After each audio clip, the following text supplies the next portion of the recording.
Fiachra Frog was standing on the quayside, looking at all the big ships. "Wouldn't it be great to go somewhere exotic?" he thought.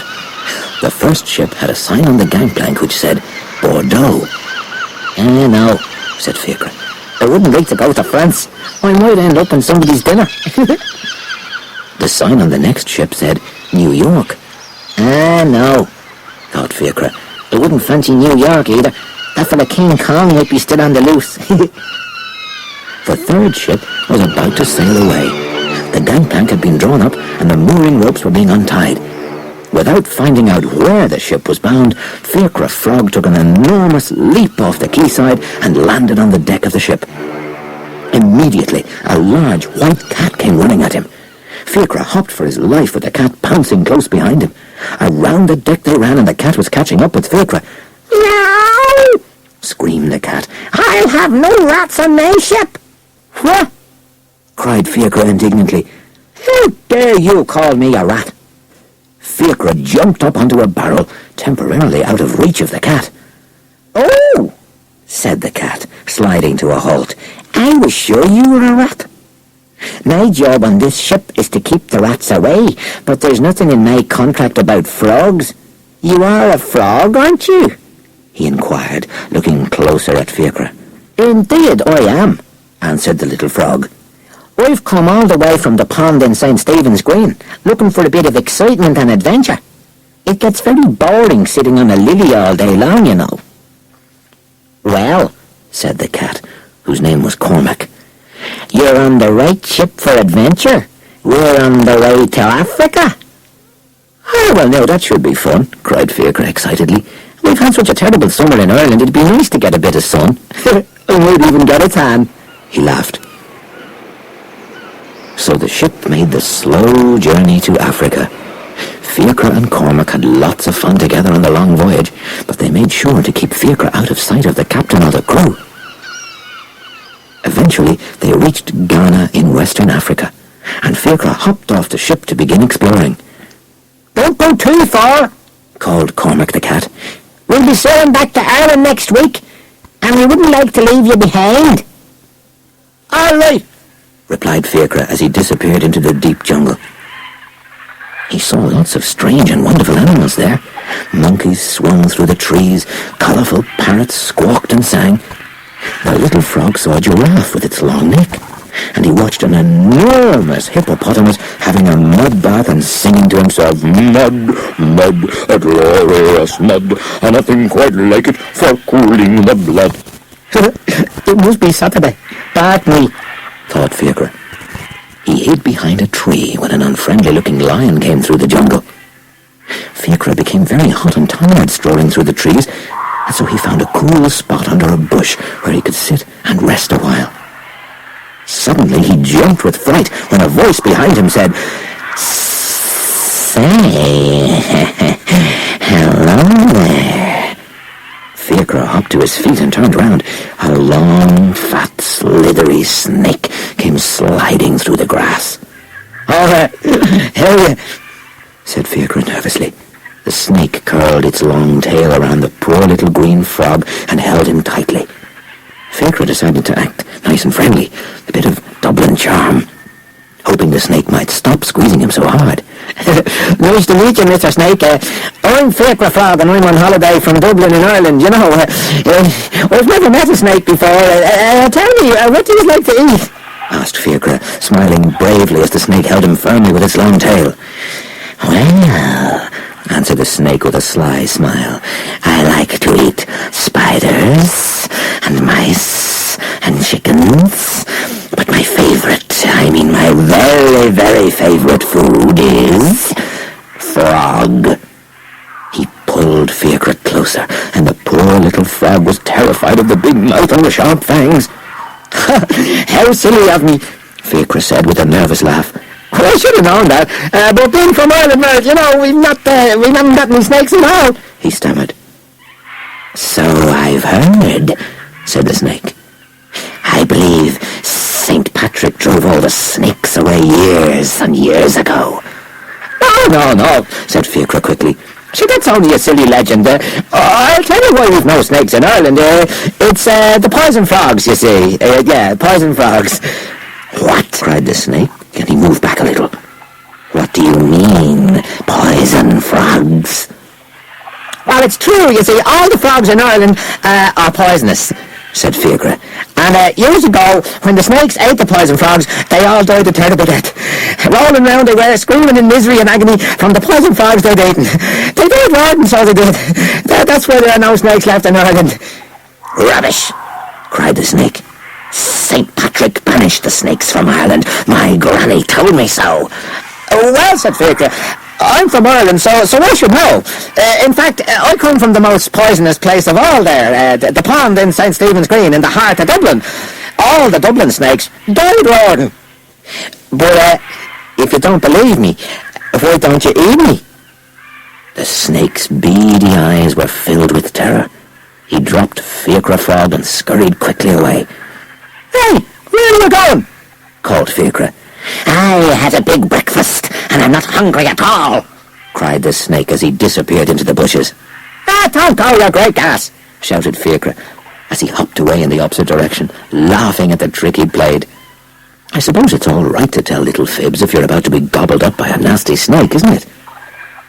Anyway, Fiachra's adventures weren't over yet. Next morning, having spent the night hiding under a banana skin, he was out looking for some breakfast when he was caught by some fierce-looking hunters. And what do you think was their favorite food? You've guessed it. Frog. Just like in France, cried Fiachra. And we after avoiding that ship?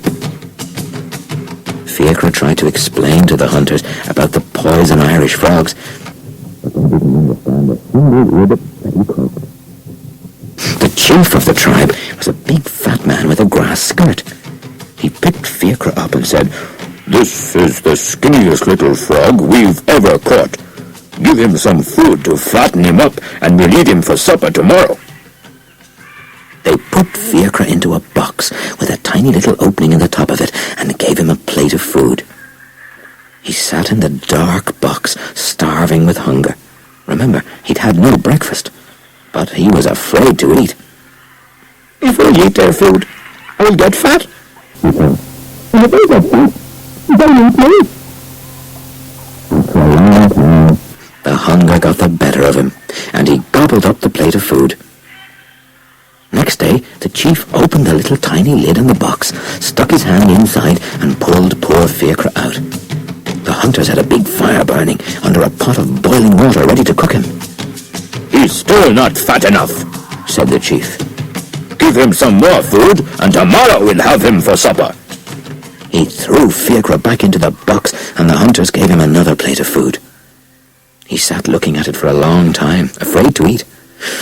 Oh, but he was very hungry, and he eventually gobbled it all up. The next day, the chief opened the tiny little lid in the box, stuck his hand inside and rooted around. At first he couldn't find the frog, but then he located him hiding in a corner.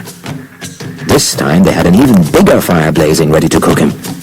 The chief carried Fiachra over to the big pot of boiling water, and our poor little froggy friend was shaking with fright. "Why didn't I stay at home in boring old Stephen's Green?" he thought. "In Dublin can be heaven, with coffee and a lemon, and a stroll there, Stephen's Green." But just as the chief was about to throw our singing little frog into the boiling water, he exclaimed, "He's still not fat enough. Let's feed him up again tonight and have a frog feast tomorrow." So poor Fiachra was tossed back into the box again, and this time an enormous plate of food was put in beside him. He was starving, but he knew that if he ate this food, he would be eaten the following day. The next day, the chief opened the lid of the box. The plate of food was still there, uneaten. "Here's that frog," roared the chief. "Somebody must have let him escape," said one of the hunters. They checked all around, but there was no trace of the frog. "I was so looking forward to stewed frog," moaned the chief. he took the plate of food out of the box and headed down to the river to throw the wasted food away. Where had Fiachra gone? Did the snake come back in the middle of the night and gobble him up? Or did one of the hunters become greedy and steal the frog all for himself? Well, the chief reached the bank of the river and threw the plate of uneaten food into it. And who went splashing into the water with it?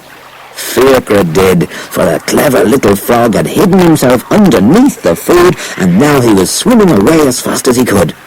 "Come back!" cried the chief. But Fiachra was gone.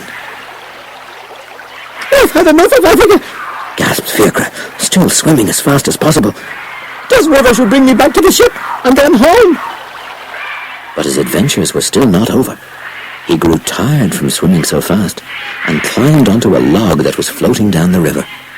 Well, Fiachra thought it was a log, because he had never in his life seen a crocodile before. A what? A crocodile? The frog dived into the water and began to swim for his life, with the crocodile chasing him. "Don't tell me," said Fiachra. "Don't tell me that crocodiles like frogs for supper as well. Everyone in Africa must like frogs. I'm not for their company." He swam and swam and swam, but the crocodile came splashing and crashing behind him. It opened up its enormous jaws and snapped them shut, with poor, terrified Fiachra inside his mouth. The frightened little frog looked around inside the crocodile's mouth, big, sharp teeth all around. "Come here," he called. "Let me out of here. This is no way to treat tourists." "You're my supper, little frog," growled the crocodile. "I'll just swim over to the riverbank and rest before I gobble you up." Tell me this, Mr. Crocodile," asked Fiachra. "Will you eat me, or this big rock in here first?" "What big rock are you talking about?" asked the crocodile. "The big rock you swallowed when you grabbed me," answered Fiachra. "You see, right over here on the left." He thumped the crocodile's long pink tongue. Then he rolled over to the other side of the crocodile's mouth. "And the rock is over here on the right." Fiachra rolled himself up into a hard little ball, and the crocodile wagged its big tongue over him. I see what you mean," said the crocodile, who thought Fiachra all rolled up was the rock. "Wait a minute while I spit this rock out of my mouth. Then I'll eat you up, little frog." The crocodile spat hard, sending Fiachra far, far away downriver. "Thanks very much," called the little frog as he swam away. "That was a rotten trick," roared the crocodile, but he had sent Fiachra too far away to be able to catch him. So the frog made his way down the river and back to the ship. He was just in time, for the ship was about to set sail for Ireland. He jumped aboard and spent the long voyage home recounting his adventures to Cormac the cat. And he was so glad when he got back to the peaceful pond in Stephen's Green. By the way, next time you're in Stephen's Green, if you stand by the pond, well, don't stand too close now, you don't want to fall in. And if you listen very carefully, you just might hear Fiachra Frog going, "Ribbit, ribbit, Dublin can be heaven, with coffee till 11, and a stroll down Stephen's Green."